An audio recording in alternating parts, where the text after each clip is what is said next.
Buat yang nanyain jaringnya dikemanain kak ini setelah sanggulnya jadi seperti ini.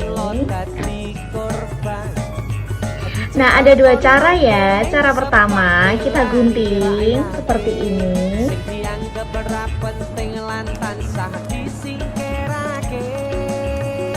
Kemudian cara yang kedua itu tinggal kita buka, kita naikkan ini.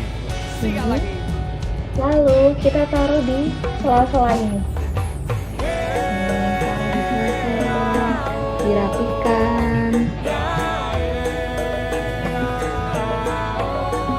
Dan tada! Sudah rapi. Gimana? Udah gak bingung lagi kan sekarang?